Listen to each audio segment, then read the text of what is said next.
Gênese no lar. Mais um evangelho para o coração. Manhã de bênçãos, de oração, de intercâmbio entre amigos que nos reunimos em torno da mensagem do evangelho. Das esferas espirituais se apresentam os ceareiros que se aproximam para nos envolver, nos acalentar, nos inspirar, trazendo inclusive a medicação, as vibrações que possam nos auxiliar, motivando, trazendo aquele incentivo que tanto necessitamos em face às nossas fragilidades, às nossas carências. Ser bendito, meu Pai, que a mensagem possa ecoar e, acima de tudo, ser assimilada no sentido da aplicação necessária para a transformação do nosso mundo íntimo e contribuir além com a humanidade que dá passos firmes na direção do progresso. Que amanhã o encontro realmente seja agradável. Por isso agradecemos a todos que se matricularam nesse conclave. Muito obrigado a você que se inscreve nas nossas atividades e, acima de tudo, vibra como um tarefeiro do Cristo, distribuindo, levando, compartilhando com outros, que necessitados como nós outros podem ser beneficiados. Então entendamos que somos agentes, somos instrumentos na causa do bem. Gênese no lar, evangelho no coração. Tema de hoje: a fé é a base. Vamos construir juntos? Pois bem, temos reunido com Allan Kardec nas nossas manhãs. Agradecemos ao Mestre enviado por Jesus, que nos ofereceu a obra, a Gênese, os milagres e as predições segundo o Espiritismo.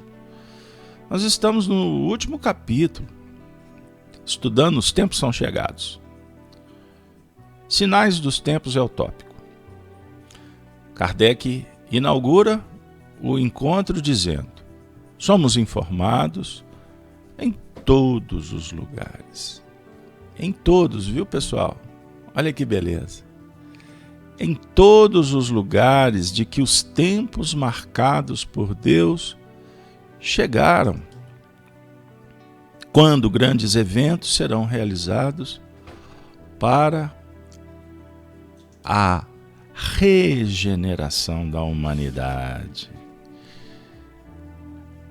Gerar a humanidade futura sob novas bases, substituindo o egoísmo e o orgulho pela caridade, fraternidade e solidariedade. Pois bem, amigos, quando nos preparávamos para o encontro, eu fiz uma prece, agradecendo aos bons espíritos por terem nos auxiliado para chegarmos até aqui. Hoje, para estudar o item 15, e eu gostaria de convidar vocês para não se limitarem aos nossos encontros. Estudem a obra em casa, façam suas reflexões. Lembrem que Allan Kardec, como um educador, em vários trechos da codificação, mas especificamente, eu vou citar o item 7, o item 8, o item 17 da introdução do Livro dos Espíritos, quando o nosso mestre fala que a ciência espírita não pode ser tratada como um assunto comum, mas deve ser estudada por pessoas sérias, livres de preconceitos e com acuidade, aplicando a metodologia da continuidade. Olha que beleza.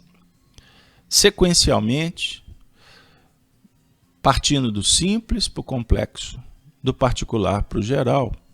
E nada melhor do que estar com amigos para fazer isso juntos. Mas precisamos de nos envolver na pesquisa, não com o intuito de academicismo, de intelectualismo, nada disso. Mas o espírito progride. No Livro dos Espíritos aprendemos que devemos estudar e conhecer de todos os temas. Então vamos fazendo devagar, com simplicidade, mas com amor. Por isso, repito, com amigos é sempre melhor. Vamos lá. Item 15. Abre aspas. A fraternidade será a pedra angular da nova ordem social. Mas não há fraternidade real, sólida e efetiva, sem estar apoiada sobre uma base inabalável. Essa base é a fé. Não a fé em tais ou quais dogmas particulares que mudam com os tempos e os povos e se apedrejam mutuamente, pois, ao se amaldiçoarem, mantém o antagonismo. Mas a fé nos princípios fundamentais que todos podem aceitar: Deus, a alma, o futuro, o progresso individual, ilimitado, a perpetuidade das relações entre os seres. Eu chamo a atenção dos amigos, pois essa frase, com esses princípios da fé, que irmanam, que são universais, Kardec colocou em negrito. Na minha edição, está com letras garrafais, caixa alta. Então eu peço desculpa, mas eu tenho que repetir por obrigação. O progresso individual ilimitado, a perpetuidade das relações entre os seres. Extraordinário, mas eu vou prosseguir. Depois nós comentamos. Quando os homens, continua Kardec, estão convencidos de que Deus é o mesmo para todos, que Deus, soberanamente justo e bom, não pode querer nada que seja injusto, que o mal vem deles e não dele. Deles quem? Os homens. Então todos serão considerados filhos do mesmo Pai e estenderão as mãos uns aos outros. Puxa, obrigado, professor. O senhor tem nos colocado no colo com tanta paciência e sempre nos surpreende com lições extraordinárias que enchem o nosso peito, o nosso coração de alegria para olhar para frente, pois é o que ansiamos. Então tá, ele diria, continuemos. Essa é a fé que dá o Espiritismo. E de agora em diante, será o eixo em torno do qual se moverá o gênero humano. Sejam quais forem suas formas de adoração ou crenças particulares, as quais o Espiritismo respeita, mas não tem de se ocupar. Somente dessa fé pode resultar o verdadeiro progresso moral. Porque apenas ela valida, pela lógica, os direitos legítimos e os deveres. Sem ela, o único direito é o da força.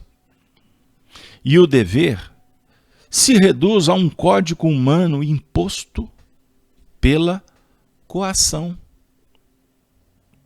Sem ela, o que é o homem? Um pouco de matéria que se desfaz, um ser efêmero que passa. O próprio gênio é apenas uma centelha que, por um instante, brilha para se apagar para sempre. Certamente nada disso serve para exaltar o homem aos seus próprios olhos. Amigo, amiga, a partir destas ideias, onde realmente estão os direitos e os deveres? Qual é o objetivo do progresso? Apenas essa fé faz o homem sentir-se digno pela perpetuidade e evolução de seu ser. Não num futuro mesquinho e restrito à personalidade, mas sim grandioso e esplêndido. Esse pensamento o eleva acima da terra. Ele se sente engrandecido ao imaginar que desempenha sua função no universo. Que esse universo é seu domínio e que poderá percorrê-lo um dia. E que a morte não fará dele uma nulidade ou um ser inútil a si mesmo e aos outros. Allan Kardec. Confesso, de alma para o seu coração, que nos últimos anos eu tenho estudado esses textos da Gênesis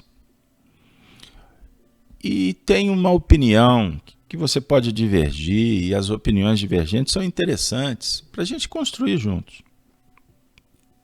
Não podemos divergir das pessoas, mas das ideias sempre é interessante, importante.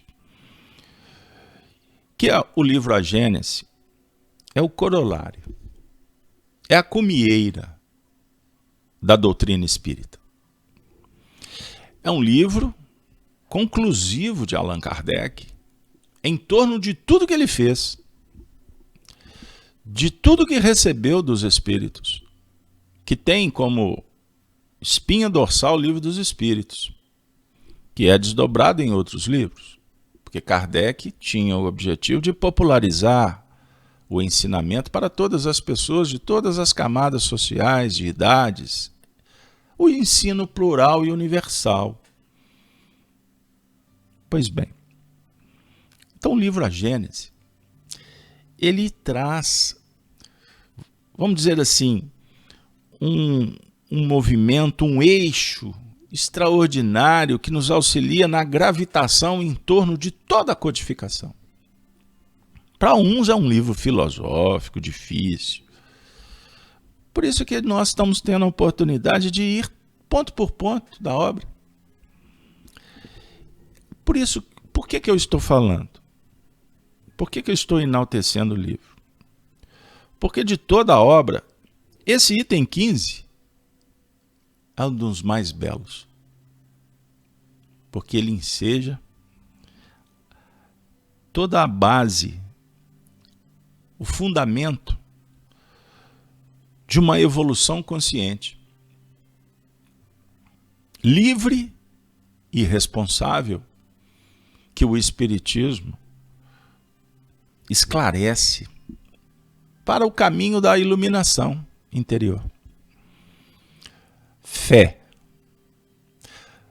Nós vamos ter elementos em toda a obra espírita que dialoga, que explica em torno desse fundamento, a fé. E Jesus, trazendo o mestre para o nosso diálogo, ele compara a fé a uma semente, a menor de todas, a um grão de mostarda. Estão lembrados, pessoal? Então não precisa de você pensar na fé como referência aos grandes montes, o Everest. Não. Imagine um grão de areia que reflete a luz do sol numa grande praia. Mas sobre o ponto de vista da semente, que um dia vai gerar a árvore da vida. Alguns filósofos afirmam que a árvore simboliza a própria unidade divina, que nós precisamos de aproximar para ter os elementos que favoreçam para que a nossa árvore cresça. Olha que beleza. A árvore com suas raízes profundas na terra e crescendo na direção dos céus, com seus galhos, ramos, para gerar as folhas, os frutos. Mas a árvore tem um tronco. O tronco, que é a sua estrutura principal, que precisa de ser robusta. Você se recorda, me vem à memória agora, dos druidas que elegeram o carvalho, não é? Como um símbolo. Olha que extraordinário, o carvalho, a força dessa madeira. Compreenderam? Nós podemos ainda buscar na inspiração um trecho do Evangelho, aquele livro extraordinário que Gandhi, Mahatma, coloca como a essência de todas as filosofias. Se todos os homens aplicassem o Sermão do Monte, já teríamos elementos suficientes para a vitória do bem.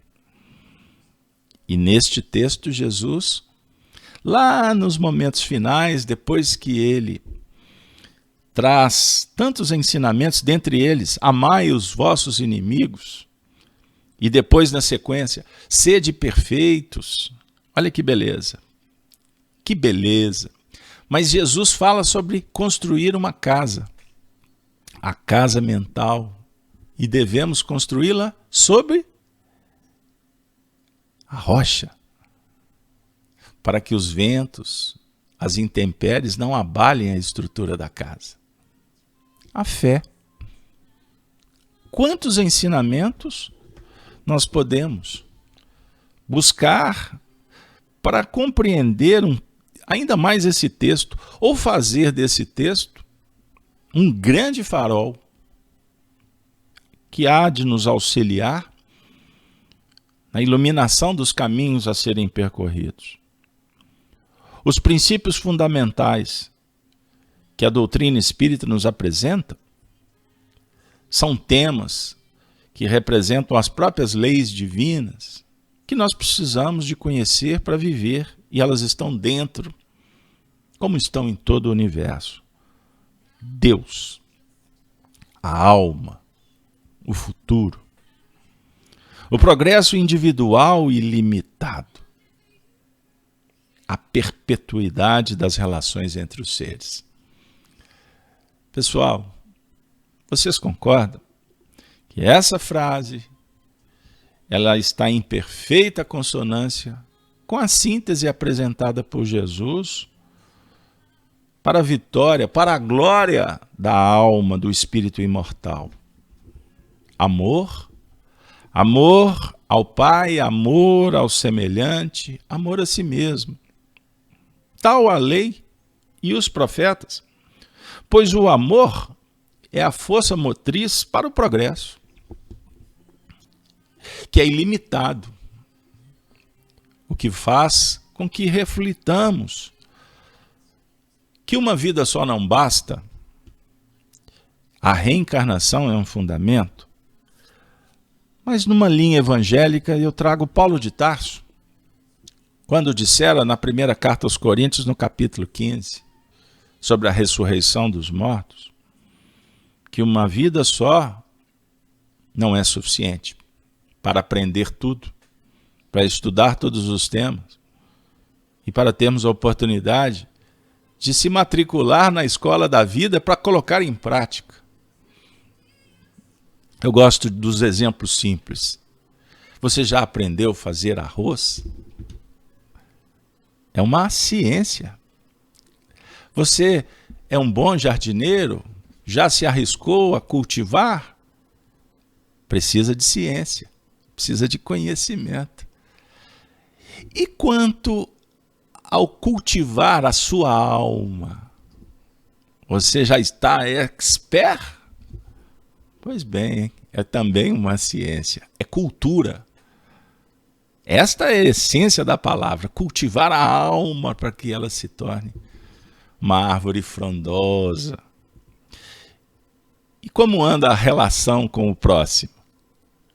Em espiritismo, é extraordinário. Lá nas leis morais, no capítulo 11, capítulo 10, que trata da perfeição, da lei de justiça, de amor e de caridade, Kardec recebe dos espíritos uma informação que nós nos relacionamos com superiores, iguais e inferiores.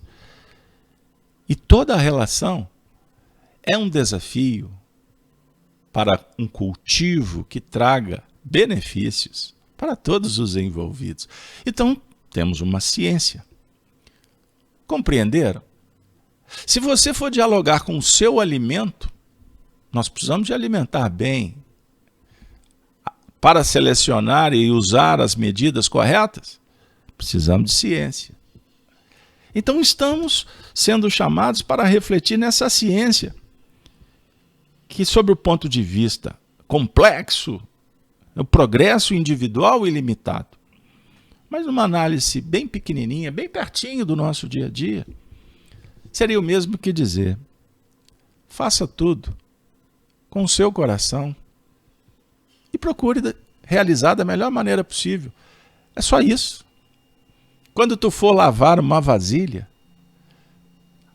sabe, após aquele almoço de domingo que talvez boa parte da turma vá embora, sempre sobra para ela. Por que você não se candidata a colaborar, inclusive para dizer: hoje o domingo é meu? E quando for lavar o prato, o copo, mas também a panela toda engordurada, faça com atenção, com carinho. E descubra as equações para lavar bem a panela. E depois que você aprender, entra no piloto automático. Aí daqui a pouco você está fazendo essa tarefa, até dançando diante dos vasilhames, de tão feliz por estar servindo no bem comum. E olha que esse cenário pode se tornar até um salão de dança, porque daqui a pouco quantos vão olhar para o teu exemplo e vão querer lavar contigo as vasilhas? Carlos Alberto, mas o assunto é tão filosófico, você está fazendo ele tão comum. Porque eu estou falando da fé. Por exemplo, fé na família, fé na vida, fé nas suas possibilidades, fé dialoga com fides de fidelidade, fidelidade às suas crenças, aos seus princípios. E Kardec, observem, ele está dialogando conosco em torno da fraternidade. Se vocês voltarem no estudo anterior que está disponibilizado no nosso canal, nós trabalhamos aspectos da fraternidade, da caridade, que se torna o alimento para uma vida espiritual e normal, pródiga, de bênçãos para quem opera. O homem só é infeliz quando se afasta da lei de Deus. Não aprendemos em Espiritismo? E que, inclusive, o sofrimento ele tem a ver com o nosso grau de ignorância, de incompetência. Portanto, a caridade é o sinônimo do amor em operação. E a caridade, dentro dos planos das virtudes, humildade, benevolência, indulgência, perdão, solidariedade, empatia e etc., é que nos aproxima, é o que harmoniza intimamente o ser com a lei divina, que está gravada na consciência.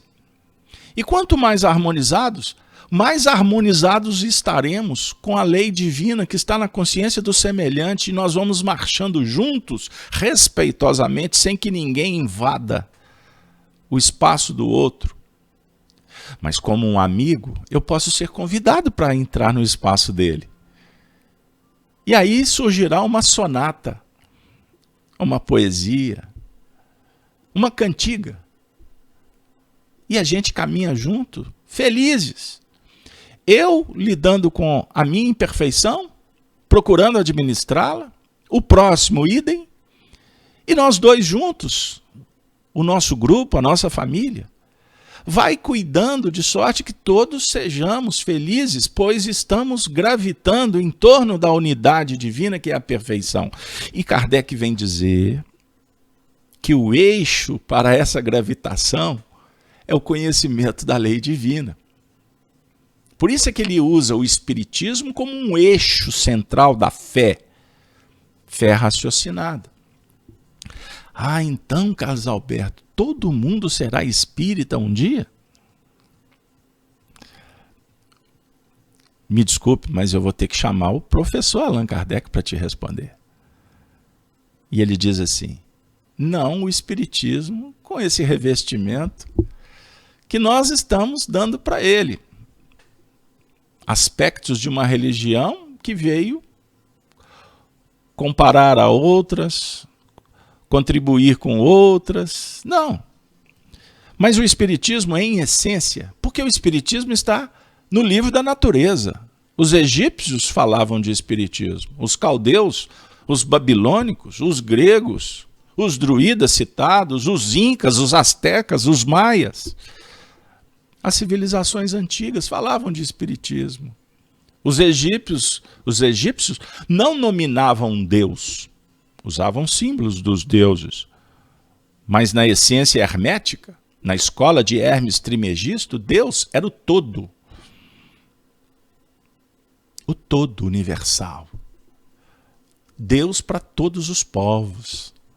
Não Deus das religiões, que tem um papel importante de nos aproximar da natureza divina, mas é o Deus que está em toda parte. Com isso, por isso e para isso, podemos chegar nesse momento final, agradecidos, pois o Espiritismo nos apresenta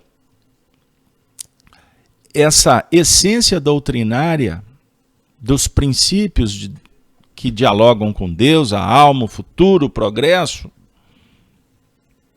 como a alma das religiões, a alma da sociedade. Os homens seremos justos, pois estaremos mais próximos da justiça divina. E a justiça humana está em busca dessa transcendência, embora com as imperfeições naturais que caracterizam a busca da compreensão da lógica, dos direitos legítimos e dos deveres. Somente, concluímos, somente da fé pode resultar o verdadeiro progresso moral, porque apenas ela valida pela lógica os direitos legítimos e os deveres do ser na sua escalada universal. E terminamos com a última frase, ou com o último pensamento, quando Kardec diz assim: esse pensamento eleva o homem acima da terra. Ele se sente engrandecido ao imaginar que desempenha sua função no universo. e que esse universo é seu domínio e que poderá percorrê-lo um dia e que a morte não fará dele uma nulidade ou um ser inútil a si mesmo e aos outros. Vamos transcender? Se o universo é domínio nosso, por que temer? Vamos administrá-lo, o universo interior. Por isso eu conclamo, feche os seus olhos e imagine o universo abraçado por ti, as estrelas, os planetas, os rios, os mares, os animais, as plantas. Se pertença, se integre, se harmonize a esse contexto. Celebre a vida e voe. Voar, voar, voar. As esferas que estão distantes, aos mundos inconcebidos pela nossa mente, mas que aguardam para serem conquistados, dominados. Você pode. Se não fosse assim, Cristóvão Colombo não tinha descoberto o mundo novo. Ele se inspirou nas estrelas e descobriu os segredos dos mares. E viajou, vasculhou, depois de ter feito os mapas, ele descobre terras novas. E graças a essa descoberta, nosso espírito também pousou nessas terras da América, a partir do sonho de Colombo. Que a gente possa pensar nisso, para descobrir terras que estão para além do mar, para além das estrelas. O orvalho da noite brilha à luz do luar. Quem acredita em sereias sabe o segredo do mar. É um verso de uma música popular. A sereia aqui não dialoga com a ilusão efêmera, mas pensando na adequação dos encantos, dos versos que enaltecem os deuses, as forças da natureza, e num diálogo moderno, os espíritos que são as vozes do Senhor, que estão em toda parte, nos convidando para transcender. Não tenha medo. O que é problema hoje depende de você plasmar o remédio, de você encontrar a solução. Com isso, você abrirá a sua percepção, a janela da vida se abre, um amigo indica o médico, um vídeo sugere uma alternativa para o tratamento, um bate-papo sem muitas pretensões apresenta um livro, um canal, uma casa, um projeto a ser frequentado, uma nova vinculação, uma chave que vira. É um movimento que vai resultar para ti possibilidade de mudança, para você ser cada vez mais você mesmo. O progresso não comparemos com as questões de ordem do mundo, que se pauta em números, em resultados. O progresso espiritual é vivência, é diferente, é estado de alma, é conquista interior. Ah, meus amigos, a fé é um assunto que vai sempre bater na nossa porta. Mas nós gostaríamos de concluir com um versículo de Tiago, que está no capítulo 2 da sua epístola, que é o 17. A fé, se não tiver obras, é morta em si mesma. No livro Palavras de Vida Eterna, Emmanuel faz um estudo sobre a fé e no seu último parágrafo ele diz assim, sobre a fé conjugada com a obra, trazendo Jesus como exemplo indiscutível.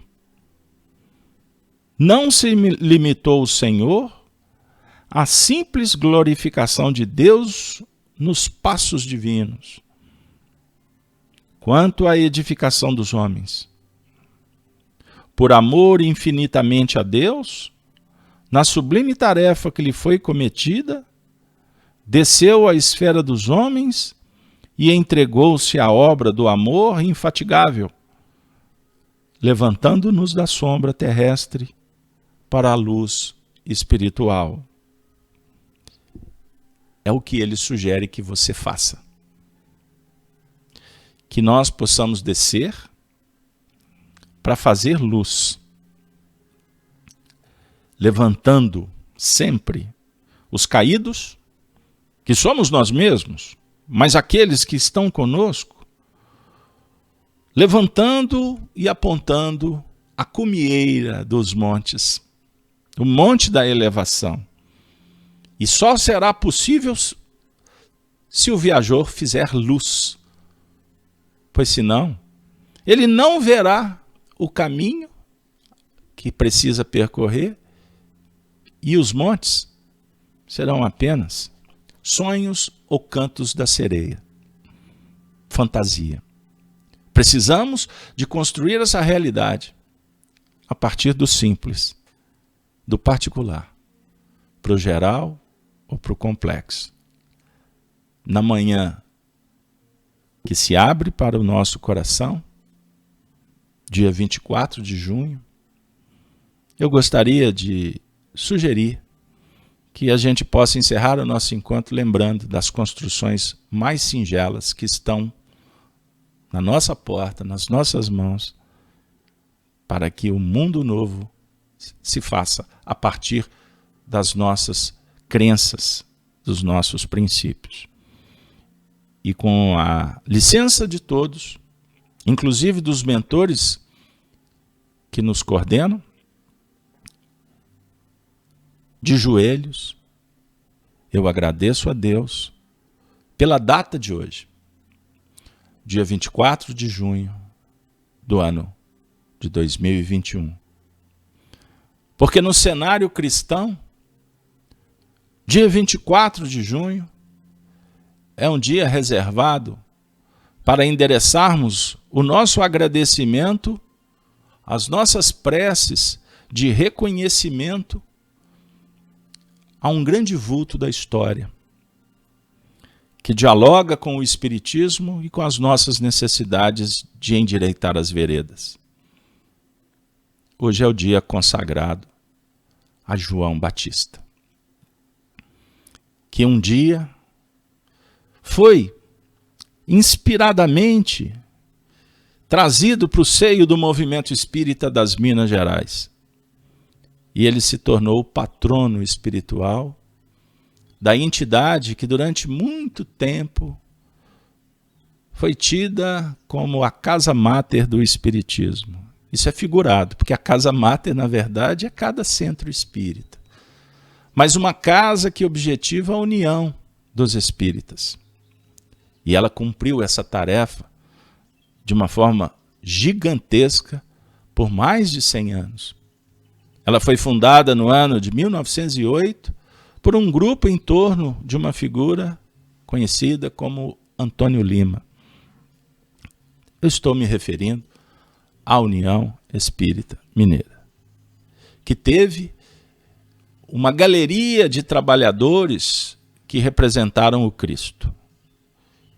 E dentre tantos, aquele que foi considerado o maior presidente da instituição, Camilo Rodrigues Chaves, que, diga-se de passagem, junto com outros amigos, fundaram um núcleo mediúnico lá dentro dos portais da União, o grupo mediúnico João Batista, que tinha uma composição de 12 membros.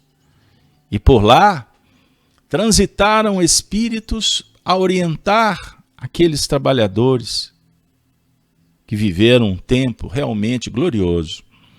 Dentre eles, Emmanuel, Semíramis, espíritos que se aproximavam indicando a necessidade do comprometimento de cada um na construção do mundo novo, em tarefas singelas do dia a dia, mas também dando o seu contributo para formar escolas, abrir atividades de beneficência.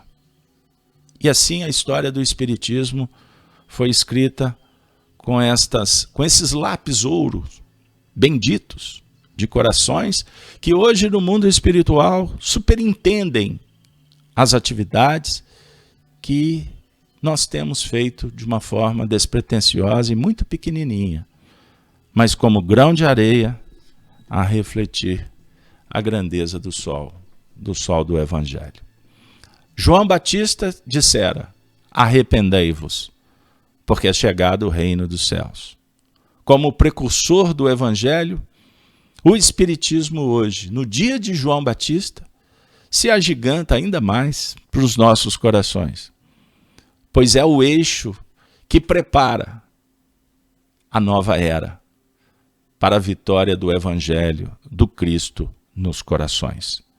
Que João Batista e todos aqui relembrados, os mentores da vida maior e os amigos que nesse momento se organizam para sustentar, inspirar e compartilhar esse trabalho, que eles possam receber uma flor singela da nossa gratidão, da nossa amizade.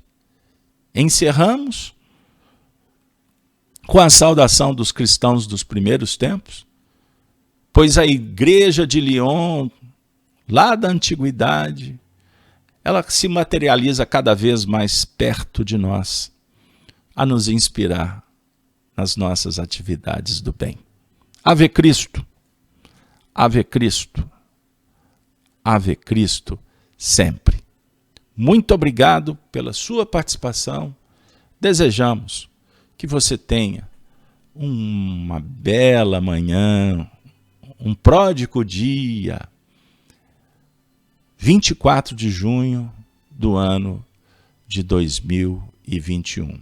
Repito, dia que comemoramos a vida e a obra de João Batista. Primo de Jesus, celeiro de bênçãos, para colocar as coisas no seu devido lugar. É o Elias que há de vir cumprir essa tarefa que secunda a nova era.